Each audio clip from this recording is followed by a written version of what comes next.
dia, espero que estejam a ouvir. Vou ligar a minha câmera por um instante, só para que possam ver com quem vão estar a dialogar neste tempo. Portanto, meu nome é Horácio Zimba. Vejo que temos já aqui cerca de 8 participantes. Não sei se iniciamos já ou esperamos mais um minuto. Eu já estou pronto para iniciar.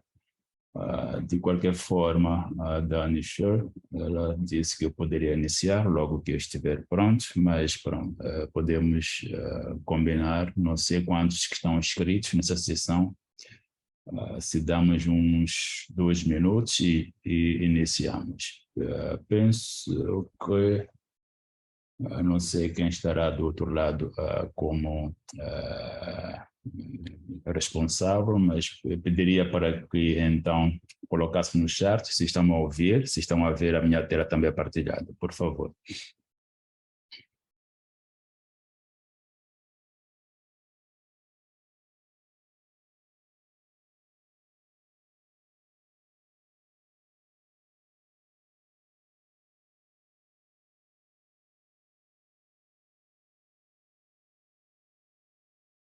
Danistri, can you hear me? Hi, yes, I can hear you. Okay. And my screen is already shared, you can see? Yes. Okay, Perfect. thank you.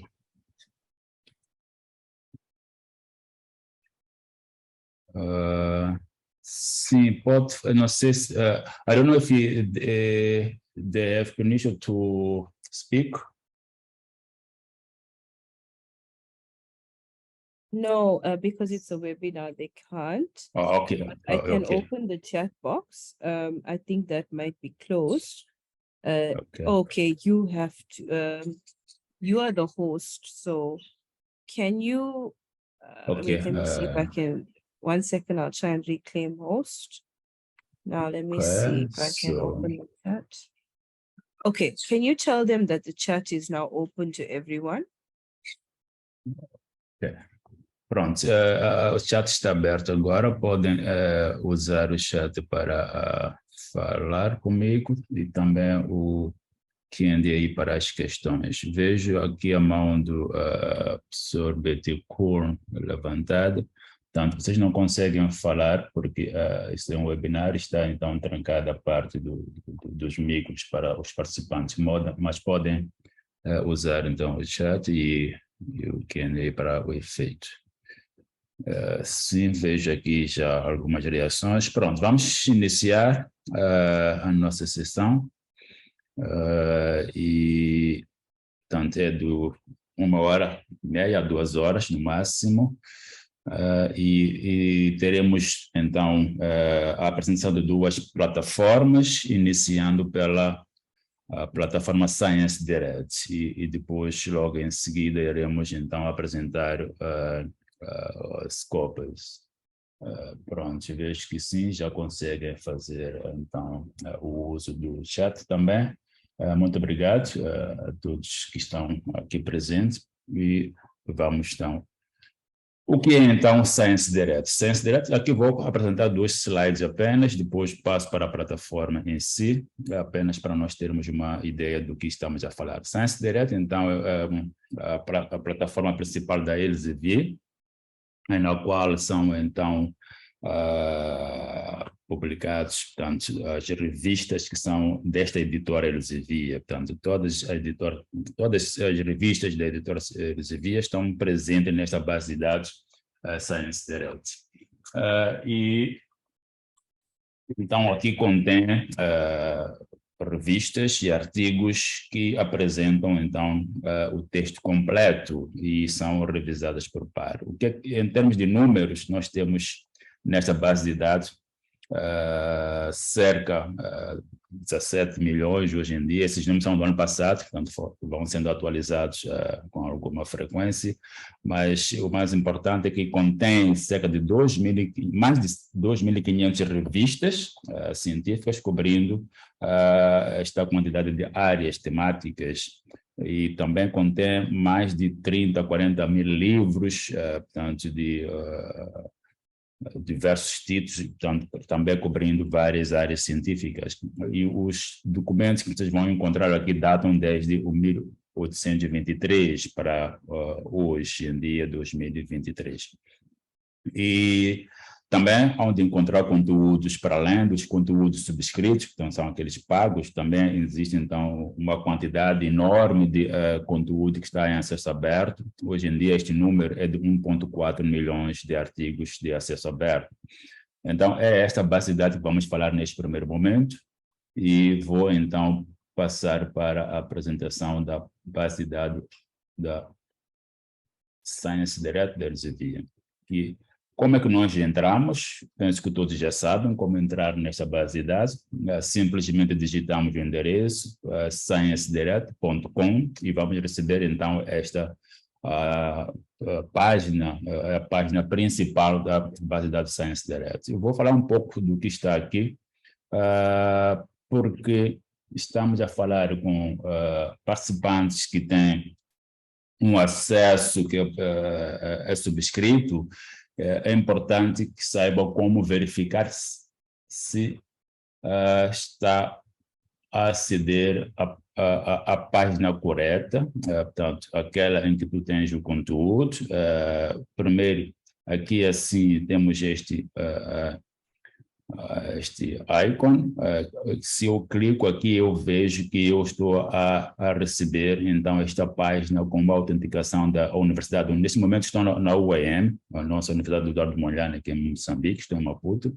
Então, porque estou a usar a internet da minha instituição neste momento, então aqui consigo perceber de que eu tenho algum acesso que está presente na base toda, que nós temos subscrição. Então, se está numa universidade, poderia verificar se o seu acesso já está autenticado por IP. Neste caso, o acesso é autenticado pela sua rede internet e logo consegue ver aqui. Mas também é importante fazer o registro individual. Portanto, cada utilizador deve criar um perfil a partir deste botão aqui. Criando esse perfil, e nós recomendamos que sempre que for fazer alguma pesquisa na base de dados ScienceDirect, antes primeiro deves fazer o sign-in, que portanto cria o registro e sempre faça o login. Este registro que nós criamos, podemos então associar também o acesso remoto. Eu acredito que já devem ter tido estas orientações todas em outras sessões. Se não tiver, depois no final poderemos falar um pouco sobre isso. Mas, ok? É importante criar um registro. Para criar o registro, clicou ali e coloca então os seus dados pessoais, começando pelo e-mail. Recomendamos que use um e-mail institucional para depois então poder associar este e-mail ao acesso remoto, ok? Criou o e-mail, então depois pode fazer o sign-in por aqui, e é o que eu vou fazer neste momento para irmos direto ao que nos interessa. Então, recomendamos que sempre que vai fazer então alguma atividade na base de dados, primeiro faça o seu sign-in. Eu vou fazer isso com o e-mail da Elsevier,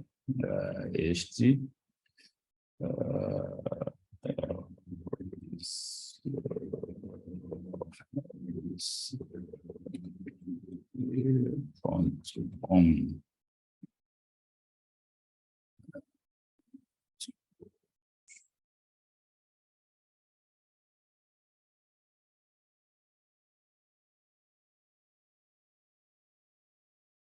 Portanto, vejam que agora que eu estou logado, aqui aparece o meu nome e também tenho aqui o meu perfil. Ao clicar aqui, onde aparecer estas opções. Essas opções só aparecem se você estiver logado. Portanto, ou se tiver um perfil criado, e, quando for usar a base de dados, fazer o sign in.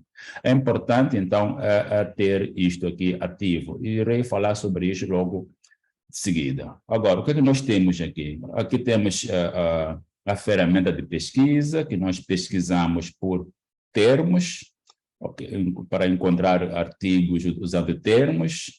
Podemos encontrar artigos usando o nome da revista, ou, tanto o nome aqui é o título da revista, ou o título do livro, se nós o conhecemos, ou nomes de autores. Normalmente, nós fazemos a pesquisa utilizando termos de pesquisa. Então, vamos usar este campo aqui para colocar a nossa expressão de busca.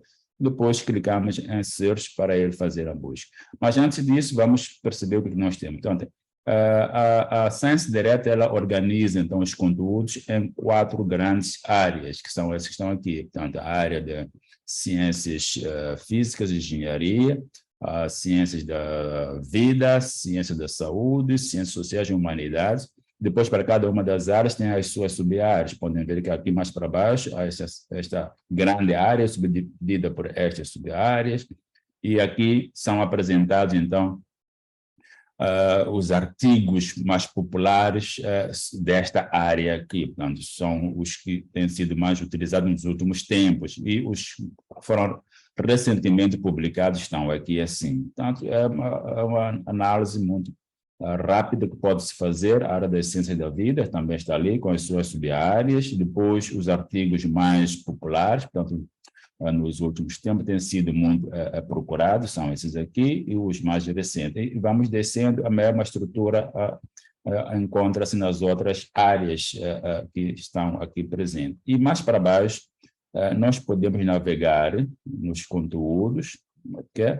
Era a ordem, portanto, clicando na letra, primeira letra correspondente ao título da publicação. Neste caso, se eu conheço alguma revista que comece pela letra A e eu quero pesquisar conteúdos lá, poderia clicar aqui e ia me listar todas as revistas que iniciam pela letra A. Como eu disse, aqui também temos conteúdos em acesso aberto. Vejam que aqui eu tinha dito que naquele slide tem 1,2, mas hoje em dia essa quantidade está em 1,4 milhões de artigos disponíveis em acesso aberto. Então, aqui embaixo temos algumas ferramentas. Como eu havia dito, se você criou o seu perfil com o seu e-mail institucional, portanto, depois pode associar esse seu perfil para obter acesso remoto por aqui. Ou seja, eu estou neste momento a aceder a esta base de dados utilizando o perfil da Elsevier. Então, já associei o acesso remoto, de tal forma que em qualquer lugar onde eu estiver, sempre, portanto, ele está autorizado, na verdade, ele está autorizado para ter acesso a toda a base de dados. Mas se eu estivesse a usar o perfil da universidade que eu pertenço, então, aqui, porque estou nesse momento na UEM, mas como já mudei para o perfil da Elsevier, veja que aparece aqui a minha afiliação neste momento, neste perfil que eu usei para logar.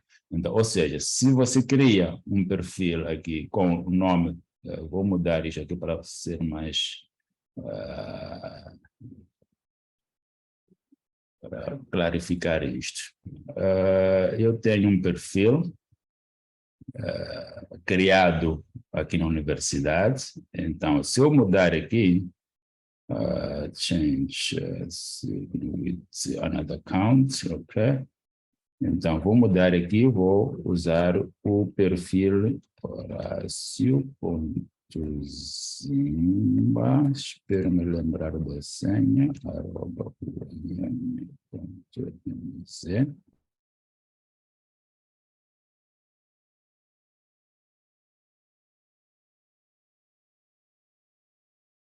Online faz subscrição do acesso a e-books. Então, com base nesse perfil, eu posso ter acesso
Hello, everyone.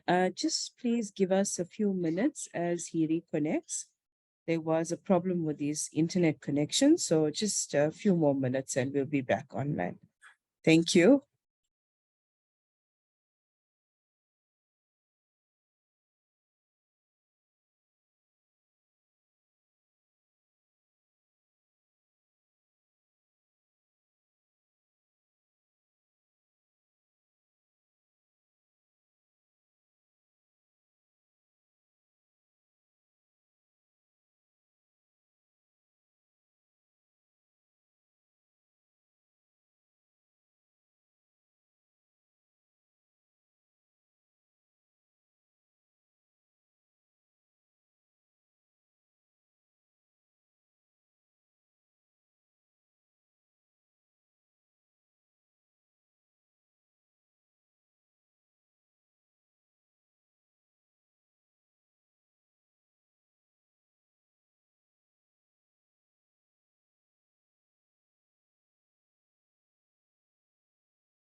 Desculpe-me, houve uma oscilação de minha internet aqui. Vou fazer isto novamente.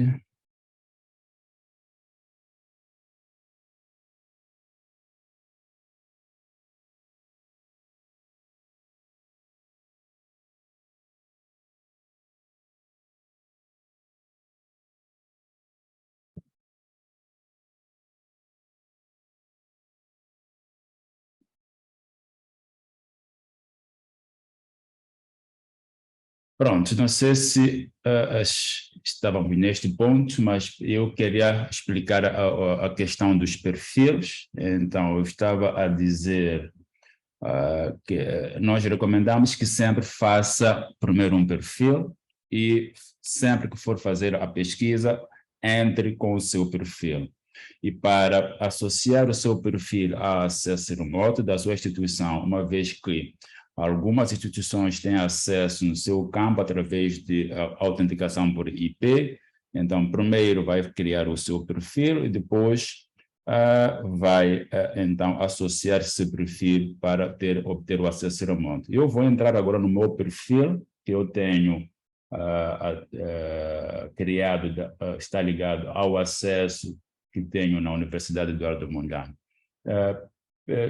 Peço para que me confirme que se estão a ver e estão a ouvir através do chat, já que houve aqui esta queda, e só para eu ter certeza que estou a continuar com vocês. Ok, tá bem, muito obrigado. Fazer isto.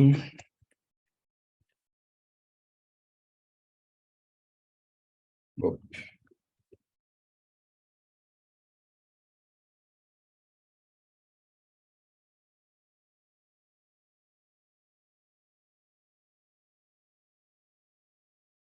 Pronto, o que eu fiz agora apenas foi entrar no meu perfil institucional, não mais da Elsevier. Vejam que aqui está o meu e-mail da Universidade Eduardo Mondlane e o perfil que eu tenho. Como é que nós, então, associamos o perfil ao acesso remoto, ok? O perfil nós criamos com o nosso e-mail institucional, é sempre recomendado que seja, mas também poderia usar o outro. Neste caso, é porque a Elsevier faz um controle das instituições que têm acesso às bases de dados em Angola. É por isso que se recomenda o uso do e-mail institucional. Ok? Se tem um e-mail com um perfil com e-mail particular, pode fazer, mas para este efeito tem que ser obrigatoriamente o e-mail institucional. Então, aqui depois de criar o meu perfil, eu entrar no meu perfil, venho para aqui embaixo e vou usar esta ferramenta aqui para fazer a associação do meu perfil ao Acessório Monte. Clicando aqui, então, ele me dá aqui uma opção que, primeiro, é de procurar a instituição, minha instituição, que já está cadastrada na ferramenta da Elsevier. Neste caso, eu sou da Universidade do Mondlane, então é só escrever aqui Eduardo Mondlane University e já aparece aqui, Eduardo Mondlane University. Vejo que aparece aqui uma Universidade de Angola, que é a Universidade José Eduardo dos Santos, esse que aparece também o Agostinho Neto. Então, se aquele meu e-mail ele é da José Eduardo dos Santos, então eu associaria com este. Neste caso, o meu perfil que está ali é dessa instituição, eu só clico aqui na minha instituição, ele me solicita que eu entre novamente o e-mail. Então, vejam que aqui em cima já aparece a minha instituição e confirmo o e-mail institucional que está cadastrado no meu perfil OEM.mz e continuo. Nesse momento, ele envia um e-mail para a minha caixa e eu devo entrar lá no meu e-mail e finalizar o processo. Portanto, lá no e-mail, normalmente, ele vai mandar algo semelhante a isto. Deixa eu só fechar aqui para mostrar. Até posso fazer melhor. Eu penso que o IM.mz.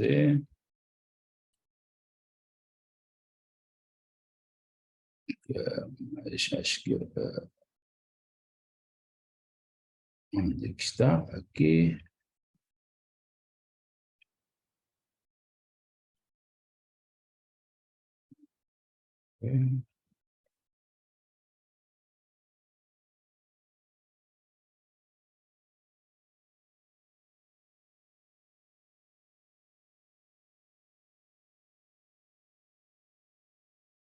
Então, envia para a minha caixa este e-mail de confirmação, aqui eu chego e digo Get Access. A partir desse momento, ele ativa, então, o meu acesso remoto. Então, esse é um procedimento que todos devem fazer, se ainda não tinham feito, devem fazer. Então, criar o perfil com o seu e-mail institucional, entrar no seu perfil e depois associar o seu perfil ao associador. A partir desse momento, já pode aceder a essa base de dados, estando fora, então, do campus da universidade. E pronto. Ok. Agora, como é que nós utilizamos a base de dados? Vou sair deste perfil para o outro, para me permitir melhor interação com a base de dados. Eu tenho que usar, neste caso, o perfil, este aqui.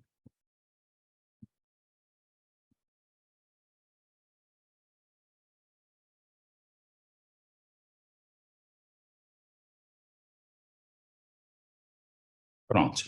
Agora, vou pedir para que algum colega nos envie aqui algum tema que gostaria de fazer a pesquisa, para usarmos ele como exemplo.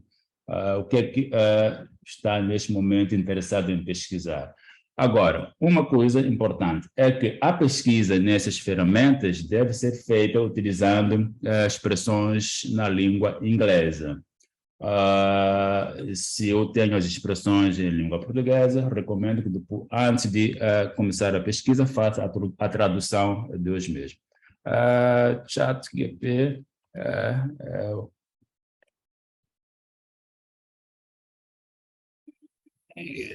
que mas estaria, portanto, é uma pesquisa muito aberta, e tem a ver com a inteligência artificial.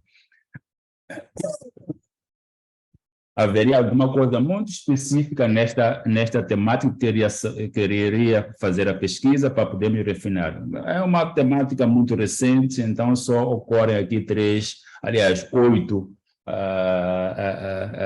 registros sobre isto. Portanto, é uma temática da atualidade, mas pouco discutido ainda, por isso mesmo também a presença disso nas bases de dados deve ser muito limitada. Mas se usarmos inteligência artificial, provavelmente já teremos mais. Agora, associado a esta tecnologia em específico, é coisa muito recente. Se eu colocar isto, vai reduzir, aliás, já está aqui, na verdade, nem precisaria, porque são apenas 8 registros.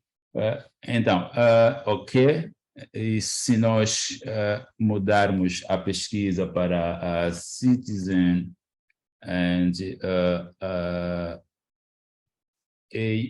AI, ok, vamos ver o que acontece. Aqui já temos um resultado maior, ok? Então, e poderíamos refinar isso se houvesse necessidade, mas eu teria que perceber primeiro o que é que o colega está a trabalhar nesta temática, que me parece também ainda um pouquinho muito geral. Portanto, inteligência artificial ligada a questões de, não sei se cidadania ou qualquer coisa do gênero, de meio.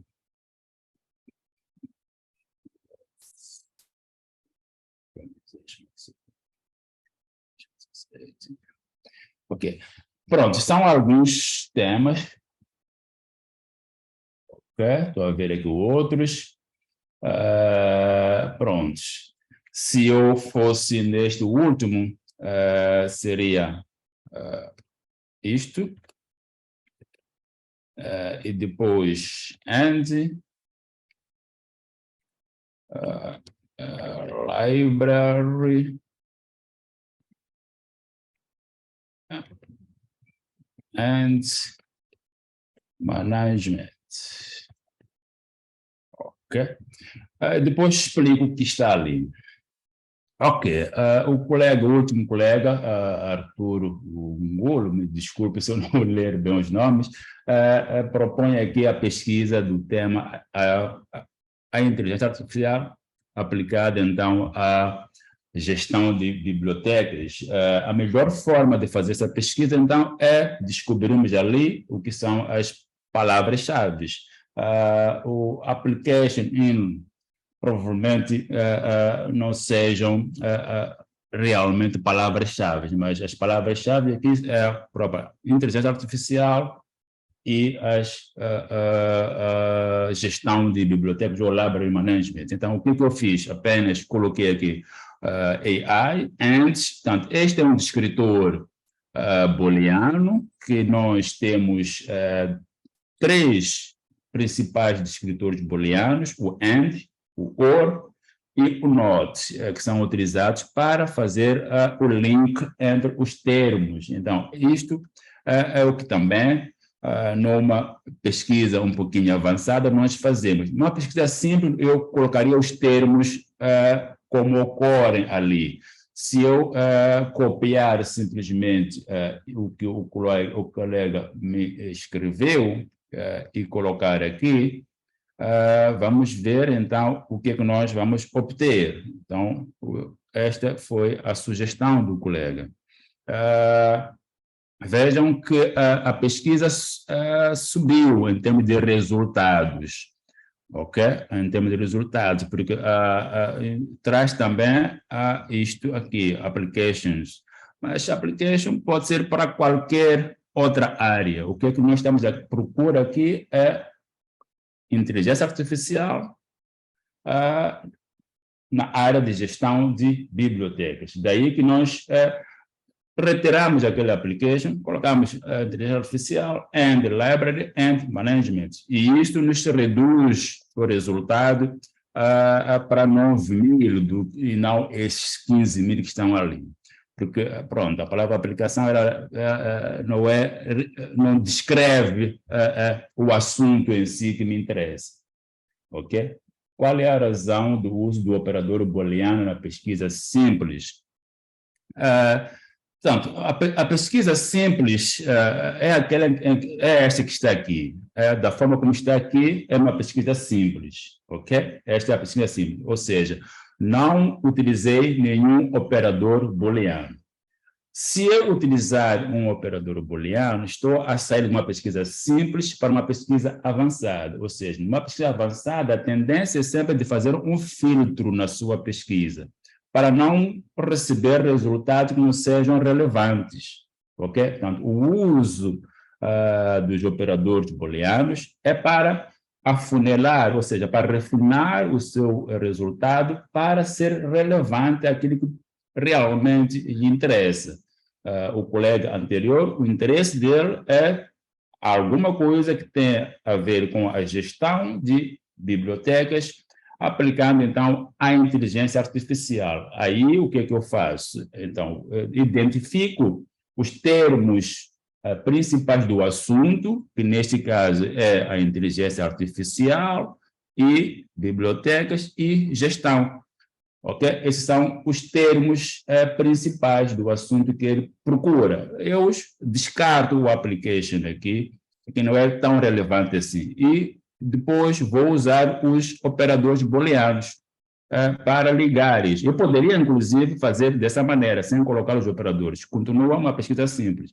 A própria plataforma, ela vai tentar fazer com que haja alguma ligação desses termos utilizando um operador booleano que sempre, neste caso, vai ser o AND. Ok? Vejam que a pesquisa ela subiu aqui, inclusive. Por que subiu aqui o número de resultados? Porque, dessa maneira, eu não estou a informar a plataforma para que o resultado que eu quero receber é aquele que tem presente estas palavras sempre. Dessa maneira, posso ter um resultado que apenas apresenta a palavra management, sem estar associado à library. E, nesse caso, esse registro ele não é de interesse.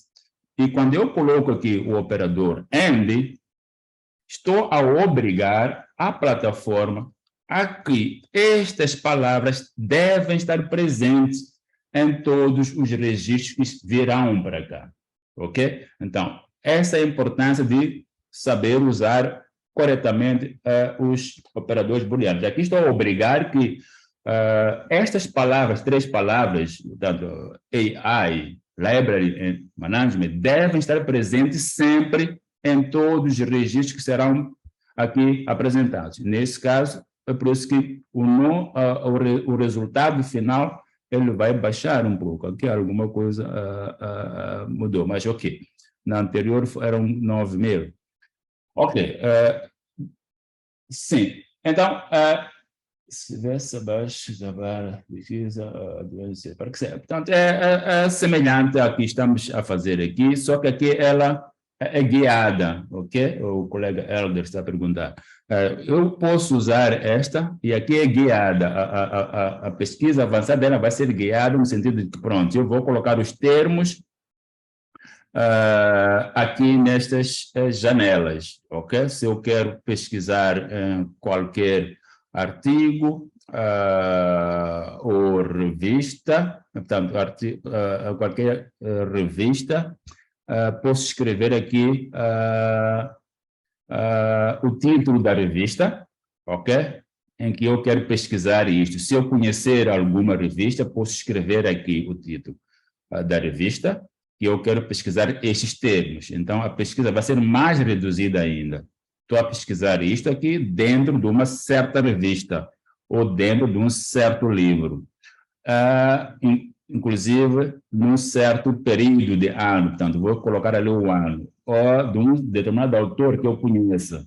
Portanto, nesse caso, já deve ter informação, esta informação você deve possuir, ok? Ali colocamos os termos, normalmente, e aqui adicionamos outros elementos que, em princípio, devemos conhecer qual é o título da revista, que eu quero pesquisar estes assuntos, quem é o autor que escreve sobre aqueles assuntos, e eu vou escrever aqui e faço a pesquisa. Então, esta é uma pesquisa avançada, mas guiada pela plataforma. Apresenta aqui alguns termos. E aqui, sempre ele dá-lhe aqui o histórico de que foi feito recentemente. Ok, para não perdermos muito tempo aqui, vou voltar àquela pesquisa que nós tínhamos feito. Eu faço um back aqui, estamos aqui. O que é que eu estava a dizer aqui? Ok, então, nós colocamos, na verdade, os descritores ali, depois apareceu o resultado, e do resultado que nos aparece aqui, o que é que nós podemos fazer? Ok? Este é o resultado que me apareceu ao colocar aquela expressão ali. Ok? E aqui tenho ferramentas para refinar. Portanto, posso fazer o refinamento. Aqui ele apresenta apenas os últimos 3 anos, inclusive o 2024 em avanço. O que é que significa isto? Que já existem artigos publicados em avanço, portanto, para 2024, ou seja, algumas revistas já esgotaram o seu número de artigos por publicar em 2023, e porque tem um fluxo muito grande de submissões, eles já estão a publicar números correspondentes ao ano seguinte. É o que significa o que está aqui assim. Portanto, os números para 2023 já estão esgotados, e inclusive aqui são alguma coisa não está boa aqui, mas pronto. E esses são livros que estão a ser publicados já para contar para o que seria a publicação do ano que vem. Portanto, é uma publicação em avanço. Agora, se eu quero realmente citar os últimos 4 anos, eu posso, vou voltar aqui para explicar isto, portanto, já não apresenta do mesmo jeito, mas ok, vou fazer isto. O que eu queria explicar é isto aqui. Então, eu tenho o resultado aqui, eu quero refinar por um período de 4 anos.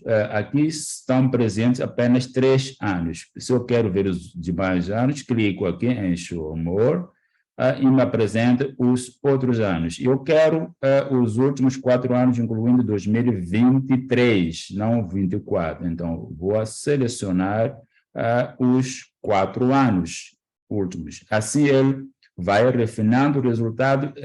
Este aqui, dos artigos publicados nos últimos 4 anos, incluindo 2023. Então, daqueles 17.000, a minha amostra baixa para 6.600. O que mais posso fazer aqui? Eu quero artigos originais. Portanto, eu quero que o resultado a apresentar aqui apenas contenha artigos originais, não artigos de revisão. Então, se eu clico em artigos originais, esse número vai baixar. Portanto, é o de 4.000 agora. Não quero nada de livro, nem enciclopédias. Portanto, eu poderia, sim, mas se eu estou a analisar artigos originais para produzir um meu projeto, neste momento me interessa somente os artigos originais, então eu vou escolher o tipo de documento que eu quero ler, para que o meu resultado não seja um resultado cheio de documentos que não estou interessado em ler neste momento. Então, me interessa apenas artigos originais e faço, então, esta seleção aqui. Portanto, o que estamos a fazer agora é refinar o resultado.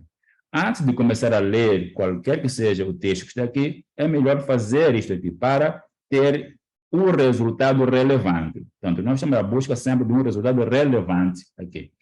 O que mais posso ver? Bom, quero ler textos que estejam publicados em qualquer revista, então não me interessa selecionar nenhuma publicação aqui. Agora, se eu tenho uma revista específica que me foi recomendada para ler documentos publicados nela, sim, venho para aqui e seleciono, ok? Este é um assunto que está ligado a bibliotecas, então provavelmente posso procurar revistas que publicam nesta área, se fosse o caso. Então, poderia procurar aqui, provavelmente esse aqui, ok? Mais próxima da área, mas estamos a falar de inteligência artificial, então provavelmente está mais ligada também à ciência da computação e outras. Então, é sempre arriscado eu selecionar uma revista aqui, a menos que o meu colega, ou tutor, ou orientador tenha me recomendado isso, ou eu mesmo tenho interesse apenas de ler artigos de uma determinada revista. Então, venho para aqui e seleciono aquela revista em específico. Fora disso, vamos então deixar este não selecionados. E para além das revistas ou das fontes de publicação, podemos selecionar a área de interesse, ok? Vejam que esta área de inteligência artificial ela é de interesse da área de computação, principalmente, mas também das outras áreas onde ela é aplicada.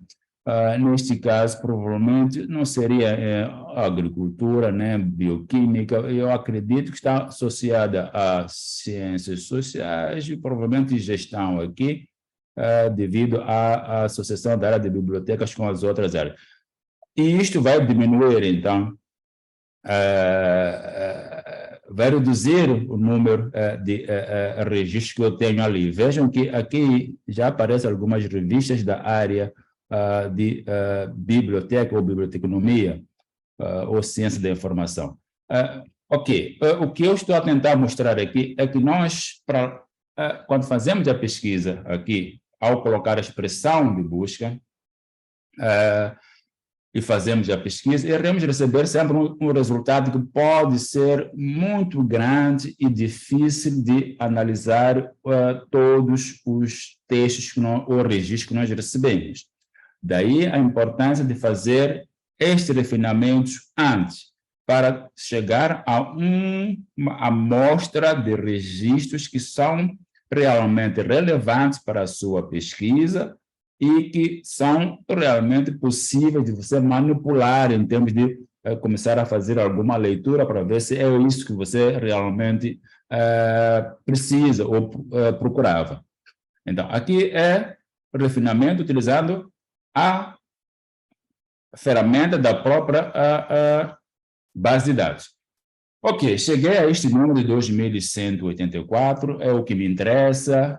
Neste momento não tenho muito tempo para analisar todos os registros, mas posso ver um e o outro para perceber se é o que realmente eu quero. E, ok, eu vi uma revista da área de biblioteconomia, não me lembro onde, Journal of Information Management, mas acho que estava por aqui, assim, library, ok. Este aqui, não sei se tem a ver, mas ok. Esta revista em especial, ela é da área de ciência da informação. Então, provavelmente seria o primeiro registro que eu iria analisar. Então, se eu clicar aqui, vejam que me leva para a revista em si. Mas, provavelmente, antes de ir para lá, eu vou explicar uma coisa.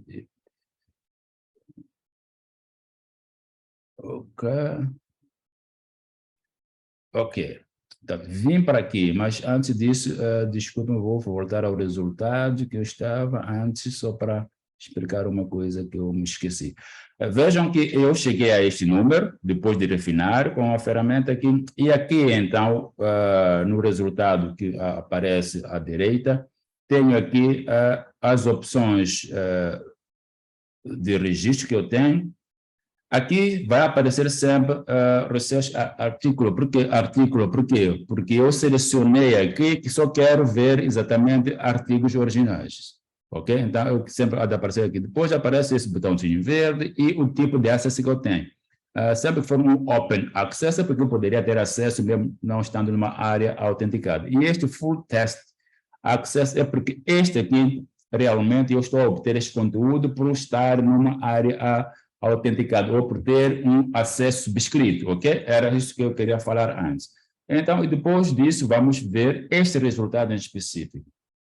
Eu entrei nesse resultado só para dizer o seguinte, ok, depois de encontrar o resultado, eu posso analisar o artigo, e aqui, assim, aquele artigo que me interessou por ter sido publicado numa revista que é realmente da área do colega que me colocou o assunto ali, vejam que posso aceder à revista, as palavras-chave, clicando ali, e vejo aqui as palavras-chave. Isto aqui me ajuda, inclusive, a melhorar a minha expressão de busca. Portanto, nós iniciamos com 3 palavras-chave, que era Artificial Intelligence and Library and Management, qualquer coisa. Então, aqui já aparecem outras palavras-chave. Sempre que eu quiser procurar assunto que tem a ver com a inteligência artificial aplicada em gestão de bibliotecas, posso utilizar estas outras palavras-chave associadas, então, às bibliotecas. Aqui, este estudo tem a ver com bibliotecas públicas e bibliotecas universitárias, por exemplo. Então, aqui já uma luz no fundo do túnel, que este artigo talvez pode interessar. E posso ver a introdução e posso percorrer. Portanto, esta é uma ferramenta que a plataforma traz para facilitar o acesso aos conteúdos das revistas que eu estou a ler. Portanto, também posso aceder às figuras diretamente ali ou às tabelas diretamente por aqui. Portanto, é a forma como navegamos, então, no artigo. Eu posso fazer o download aqui de todos os artigos publicados neste volume, neste número. Ou posso fazer o download apenas deste artigo aqui, clicando neste aqui. Portanto, este faz o download apenas desse artigo. Se eu clicar aqui, na verdade, ele vai abrir uma outra janela e vai me mostrar, então, aquele artigo no formato PDF, que é este aqui. E também tem o outline aqui, assim, que eu posso fazer a navegação nas páginas. Agora, voltando aqui, dizia que eu posso fazer o download de todos os ficheiros relacionados a este número aqui, se me interessassem por ler todos eles. Agora, à direita aqui, vejam o que está a aparecer. Artigos recomendados. Tem a ver com o artigo que está aberto aqui.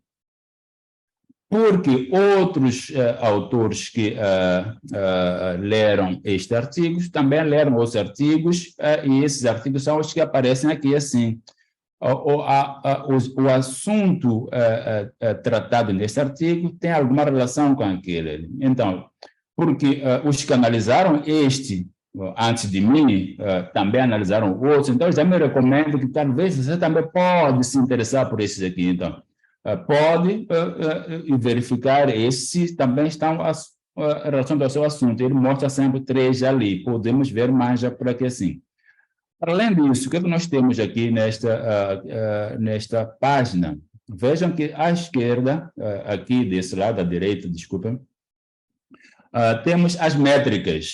É importante sabermos analisar também isto aqui. Portanto, esse artigo já tem algumas citações, tem 19 citações e tem 189 leituras, e podemos ver mais detalhes sobre as métricas aqui. Clicando aqui em Plamex, View Details, vejam que a partir daqui eu posso perceber o quão relevante é este texto para mim, olhando para os que também já fizeram a leitura do mesmo.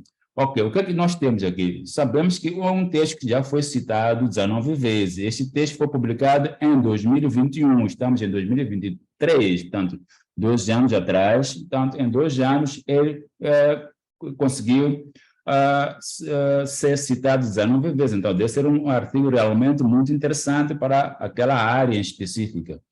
E podemos perceber aqui que há outras métricas que são possíveis de encontrar aqui. Se eu clicar aqui, portanto, as leituras que estão a ser apresentadas aqui são através do Mendeley. Se eu clicar aqui, por exemplo, o que é de perceber aqui? Que este artigo, que eu estou agora a analisar, foi também analisado por outros pesquisadores que são esses que estão aqui. Portanto, quem são eles? Quem é que está a ler esse artigo aqui? São doutorados, pós-graduados, mestrados, docentes, sêniores, associados, pesquisadores. Isto aqui me leva a crer de que é um conteúdo relevante para mim também. Okay? Então, é daqui que eu vou realmente decidir em ler ou não um determinado texto. Portanto, se ele não me apresenta métricas convidativas como esses aqui, então devo também desconfiar que provavelmente o conteúdo não é o dos melhores, ok? Então, é um artigo recente e neste tempo já teve estas leituras por pesquisadores aqui, digamos, que grande parte deles tem um nível de doutoramento, são docentes sêniores e que estão a ler. Então, isto aqui me ajuda a decidir na seleção ou não dos textos que eu vou usar para o meu trabalho. Sim, pediu para falar um pouco da ferramenta Export, sim, vou falar sobre ele agora. Então, falei então das métricas e voltando aqui à nossa pesquisa, eu vou voltar. Ok, eu quero estar aqui. Pronto. Aqui, o que é para que serve o export? O export, nós podemos exportar um conjunto de registros ou apenas um registro. Se eu quero exportar, então, eu gostei deste aqui, este registro, este artigo, e eu quero guardar a referência no meu gestor de referência. Não vamos falar sobre isso hoje, mas existem várias ferramentas de gestão de referência, um deles é o Mendeley, o Reference Manager, o EndNote, portanto, Zotero e muitos tantos. O Mendeley é da Elsevier, uma ferramenta gratuita que pode ser baixada e utilizada. E nós podemos exportar os registros para essas ferramentas. Então, se eu clicar, se eu gostei desse registro específico, eu quero exportar para a minha base de dados, então clico aqui e eu posso escolher o formato que eu vou usar para exportar este registro. Portanto, aqui pode usar para o RefWalk ou no formato RIS, que é o formato que é compatível com a maior parte dos gestores de referência. Então, se eu usar este aqui, ele vai me exportar um ficheiro e deixa ali embaixo. Este ficheiro depois posso importar para uma base de dados do Mendeley ou do Zotero ou do EndNote ou de qualquer uma outra ferramenta de base. Portanto, é preciso perceber um pouco também sobre os formatos. Isto é se eu quiser exportar um único registro. Se eu quiser exportar mais do que um registro, eu seleciono todos eles e mando exportar. E ele também me pergunta, portanto, vai selecionar 25 registros, qual é o formato, clico aqui, ele vai exportar. Este ficheiro contém esses 25 registros que estão aqui. Este aqui contém apenas um. Agora, este formato pode ser utilizado com ferramentas de gestão de referência, como eu me referi antes. Infelizmente, o nosso tempo é muito curto hoje para nós falarmos sobre como que depois utilizo isso lá. Mas se usa algum, é só entrar nessa ferramenta, e depois essa ferramenta é uma opção de import, utiliza o import e localiza o ficheiro e ele vai fazer a importação para aquela base de dados. Outra coisa muito importante que eu devo falar aqui, antes de sair daqui, nós criamos um perfil, ok? E eu disse que quando criou um perfil, depois aparecem estas ferramentas que estão aqui. Essas ferramentas que estão aqui são muito importantes para facilitar a gestão das suas atividades de pesquisa nesta ferramenta, nessa base de dados. Ou seja, sempre que eu for entrar aqui na Science Direct e faço uma pesquisa, essa pesquisa pode ser guardada no meu histórico de pesquisa, ou My Search History. E também posso guardar aqui as minhas leituras. As leituras são aqueles casos em que aqui nós fizemos isto, né? Deste conjunto todo, eu disse, eu gostei deste artigo. Quando eu faço isto, ele considera que eu fiz uma leitura deste artigo em específico, ok? Uma coisa é o histórico de pesquisa, que é tudo que está aqui. Isto aqui é pesquisa feita com estes termos. E nesta pesquisa eu tive este resultado. E nesse resultado eu apenas cliquei num deles e analisei. Este que eu cliquei e analisei, ele considera como sendo uma leitura. Portanto, ele vai aparecer no meu histórico de leitura aqui. Portanto, tem histórico de pesquisa, tem histórico de leitura, e depois tem as recomendações. As recomendações são baseadas nas minhas atividades de pesquisa e de leitura. Okay? Se eu fiz alguma pesquisa, no futuro, com base no meu perfil, né, ele vai me recomendar textos associados a esta pesquisa. Se eu ativar isso, depois de mostrar como nós ativamos as recomendações, como ativamos o histórico de pesquisa, assim como nós ativamos o histórico de leitura. Depois tenho aqui alertas, gestão de alertas, ou manage alerts. Portanto, alertas são criadas para ele periodicamente enviar-nos algumas mensagens sobre novas publicações que tenham a ver com aquele assunto que nós pesquisamos, ok? E aqui nós mudamos a password que nós criamos no início. Então, como é que isso tudo funciona? Vamos começar de baixo para cima. Comecemos por este aqui, de criar alertas. Por que é que eu vou começar por este? Porque já estou aqui nesta pesquisa que nós fizemos. Vou fechar aqui e vou sair, vou voltar um passo aqui. Pronto. Esta é a pesquisa que nós fizemos utilizando esses descritores.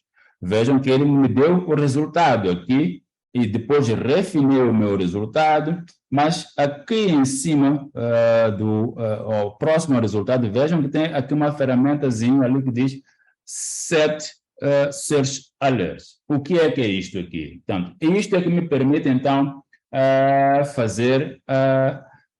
criar um alerta sobre este termo de pesquisa. Portanto, sempre que for publicado algum artigo que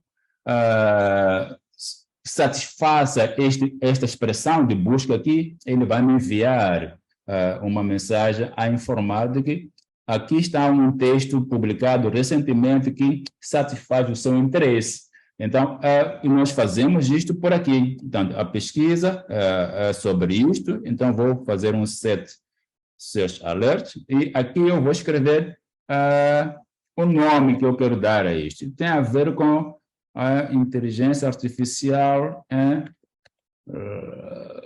Vou escrever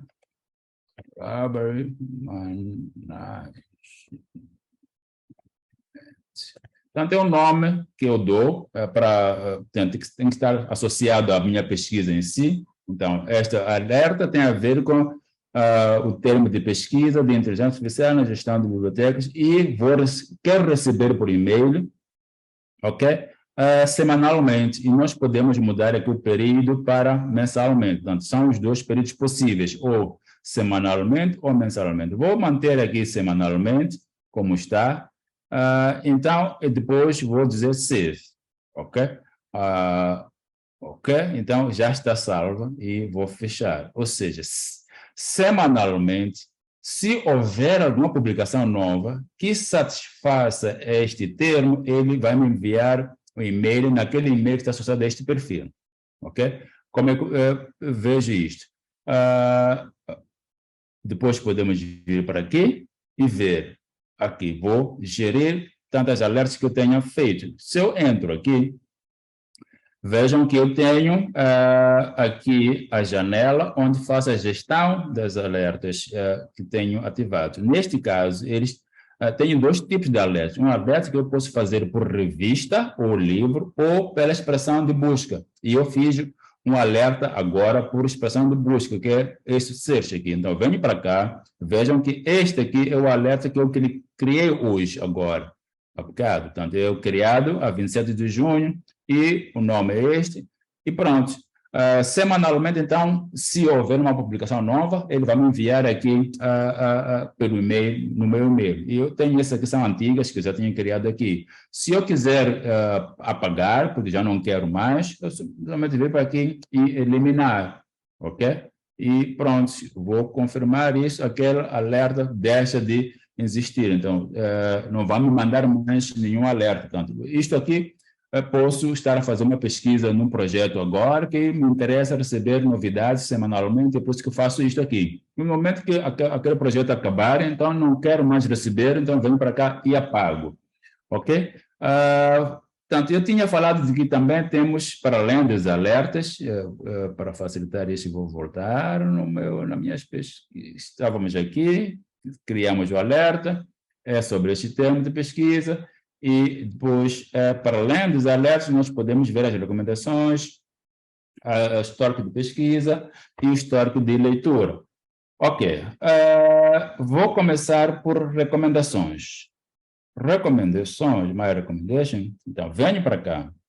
Se eu quero realmente receber recomendações, ok, estou aqui, quero receber recomendações, associado às minhas pesquisas. Eu já tenho algumas recomendações aqui, à medida que eu vou dando treinamentos, acabo criando alertas, faço pesquisa em vários assuntos, então ele vai, portanto, como é que ele faz? Isto é, os alertas, primeiro eu tenho que ativar aqui, ok?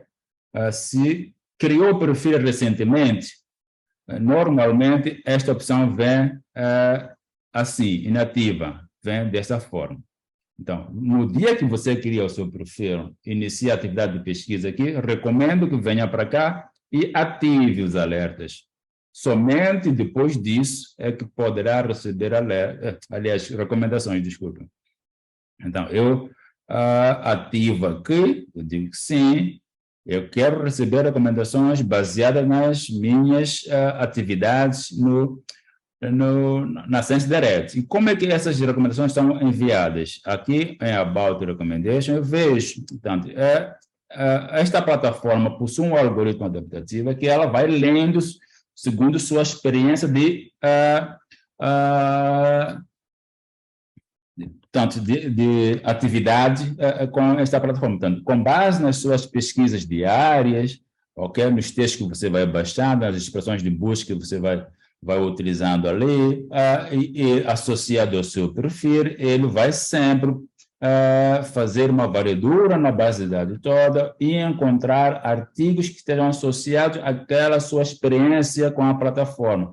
E vai colocar aqui, nessa lista, full list aqui, ele vai colocar esses artigos como recomendações para si. Então, são baseadas em sua experiência anterior com a plataforma em termos de pesquisa, de leitura e das importações que fazem. Então, vai criando essas recomendações aqui. O histórico de leitura também funciona do mesmo jeito. Aqui é a outra opção, portanto, o que é que nós lemos, por exemplo. Também, se criou o perfil recentemente, deve vir ativar aqui esta opção. Vou fazer isto aqui. Por padrão, isto vem assim, ok? Então, cria o seu perfil e na sua primeira atividade, antes de fazer, então, as pesquisas, venha para cá, History, e diga que eu quero que sempre que eu estiver aqui a trabalhar na ferramenta ScienceDirect, guarde o meu histórico de leitura, ok? E neste caso, aqui são históricos de pesquisa e de leitura. E nesse momento, ele está a me mostrar o histórico de pesquisa. Hoje, esta manhã, nós fizemos essas pesquisas. Vejam, todas as pesquisas que nós fizemos estão guardadas aqui. Porque eu já tinha ativado aquela ferramenta de guardar o histórico. Vejam, começamos com esta pesquisa, a seguir esta, e terminamos aqui.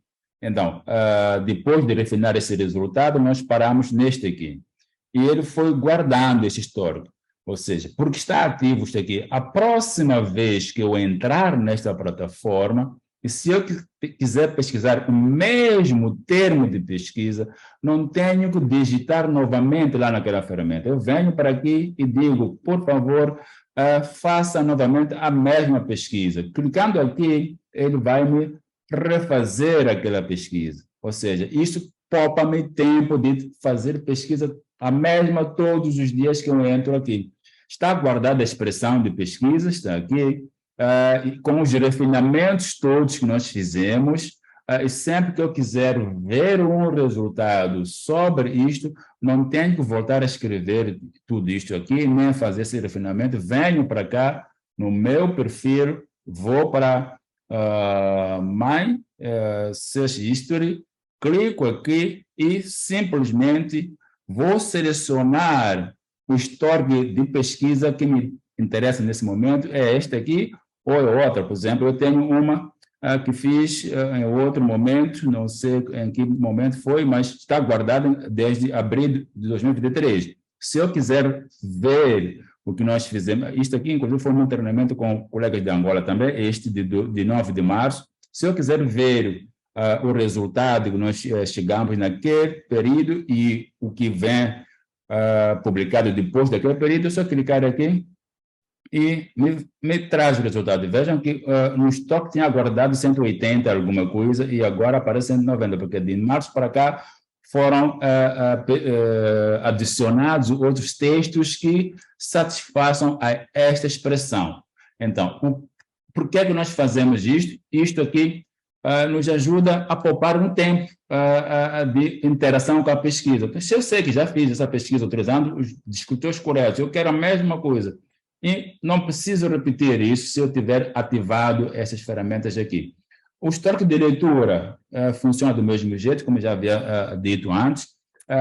Vejam que hoje nós apenas naquele resultado só analisamos um registro. Esse registro que me aparece aqui, porque eu ativei, já estava ativo, né, o meu histórico de leitura aqui. Então, naquele resultado de cerca de 15 mil ou 17 mil, apenas, não, 12 mil, aliás, eu só cliquei num único resultado, esse que é considerado como sendo registro lido, e aparece aqui. Esses são históricos de outros períodos que eu também só analisei alguns registros. Portanto, isto para quê? A próxima vez que você vier cá e fazer a mesma pesquisa, ok? Lembre, se eu venho para aqui, faço a mesma pesquisa, quero recuperar essa pesquisa, ok? Se me apresentam o resultado, eu mesmo dia hoje, mas daqui a 2 dias pode mudar essa sequência aqui, posso ter um pouquinho mais do que isso. Então, eu já sei que neste resultado aqui, eu analisei alguns textos. Como é que eu vou saber quais são os textos que eu analisei? Vindo para aqui e ver qual é o meu estoque de leitura. Então, eu já li este texto. Então, agora quero verificar outros textos. Então, não me interessa nesse momento analisar este, porque já sei qual é o conteúdo deste. Nesse caso, o que eu quero verificar são outros. Então, viria para aqui, depois analisar os próximos, para ver se também interessa ou não. Ok? E isto nos poupa o tempo. Não temos que reanalisar o mesmo resultado, porque já não sabemos se eu tinha lido ou não este texto. Com aquele histórico ativo, eu sei quais são os textos destes resultados que eu já tenho a ideia do que trazem. E agora eu iria para um próximo. Se eu clicar, por exemplo, este aqui também é publicado na mesma revista, ok? E este aqui, então, será o meu segundo artigo analisado. Se eu voltar para o meu histórico aqui de leitura, perceber de que ele já vai estar lá também associado, ou seja, naquele resultado já analisei 2. Portanto, isto aqui ajuda-me a fazer a gestão da minha atividade na base de dados. Portanto, eu me concentrei muito nisso para mostrar que não é apenas fazer pesquisa aqui, mas sim utilizar todas as ferramentas que estão disponíveis para nos ajudar na nossa organização. Ok? E é isso. que é o mais importante, saber utilizar a plataforma no todo, não só fazer a pesquisa, depois analisar o resultado e fechar. O outro dia vem, faz a mesma pesquisa, analisar o resultado e fechar. Não, temos que saber utilizar esta plataforma, que ela tem muitas ferramentas que nos podem auxiliar no nosso dia a dia de pesquisa. E poupa-nos algum tempo também dedicado à pesquisa bibliográfica em si. Porque para fazermos, doutor, porque não, também podemos, vou voltar aqui para aquela mesma pesquisa, só para mostrar uma outra ferramenta que não falei até agora. Agora, este aqui, vou aqui. Ok. Eu disse que aqui nós fizemos o set alert da expressão de busca que está aqui, mas nós podemos, por exemplo, para o colega que está interessado nessa área, se realmente está interessado em saber mais sobre o assunto e nós não ter que vir fazer pesquisa sempre aqui, ele pode, já viu de que esta revista, por exemplo, é uma revista que publica artigos de interesse naquela área específica. Então, o que eu fiz agora foi, entrei no registro, venho por aqui para percebermos. Então, este é o resultado, depois este é o registro, o artigo que me interessa, e depois esse artigo é publicado nessa revista, e eu quero ativar alertas para receber outros artigos publicados nessa revista sempre que ela for publicada. Então, esse aqui é 2021, mas provavelmente daqui a uma semana pode publicar um outro número. Então, como é que eu faço para ativar alertas de uma revista? Então, aqui na página da revista tenho aqui a ferramenta Set Up Journal Alerts. Então, esta ferramenta me permite, deixa eu ver, ela aparece aqui e às vezes vai encontrar dentro desta opção Article and Issues lá aqui embaixo, ok? Então, podemos usar essa ferramenta para ativar alertas para receber artigos publicados em uma determinada revista. O que é que ele fez? Então, neste caso, o alerta é ativado para toda a revista. Veja que aqui agora aparece Edit My Alert, porque já fiz a ativação. Ok? Posso editar esta revista aqui. Ok? Esta revista já está dentro dos alertas ativados ali. Eu tenho uma revista que também ativei em algum momento, não me lembro quando, mas o próximo número que for publicado desta revista, então ele irá me enviar. Ele já, e eu fiz então o alerta hoje, dia 27, não sei quando é que será o próximo número a ser publicado, e eu vou receber então no meu e-mail a dizer que foi publicado um novo número dessa revista com esses artigos todos. Aí você não precisa estar aqui toda hora verificar o que tem de novo nessa revista. Ele já vai enviar por e-mail. Ok? Depois é de mandar o meu e-mail,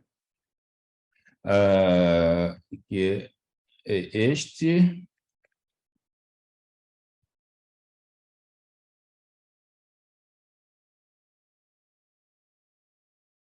Pronto, então era tudo isto que eu queria falar relacionado a Science Direct.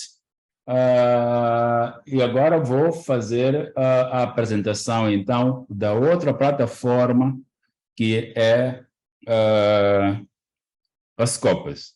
Qual a diferença das duas? É que a Science Direct vão encontrar publicações da editora Elsevier apenas. Portanto, artigos publicados em revistas que pertencem à editora Elsevier ou capítulo de livros que são publicados pela editora Elsevier, ok? Somente isso. Esse é o conteúdo que está disponível nesta base de dados, como havia apresentado nestes números que estão aqui. Agora, a Scopus, que é a segunda plataforma que devemos apresentar hoje aqui, é esta aqui, também, que pertence a Elsevier. O que é que ela contém? Então, a Scopus é uma das maiores bases de dados hoje de citação, né? Que indexa resumos de artigos científicos publicados em revistas revisadas por pares, publicadas por mais de 7.000 editoras, ok? Eu disse, na Science Direct só temos uma única editora, que é a própria Elsevier.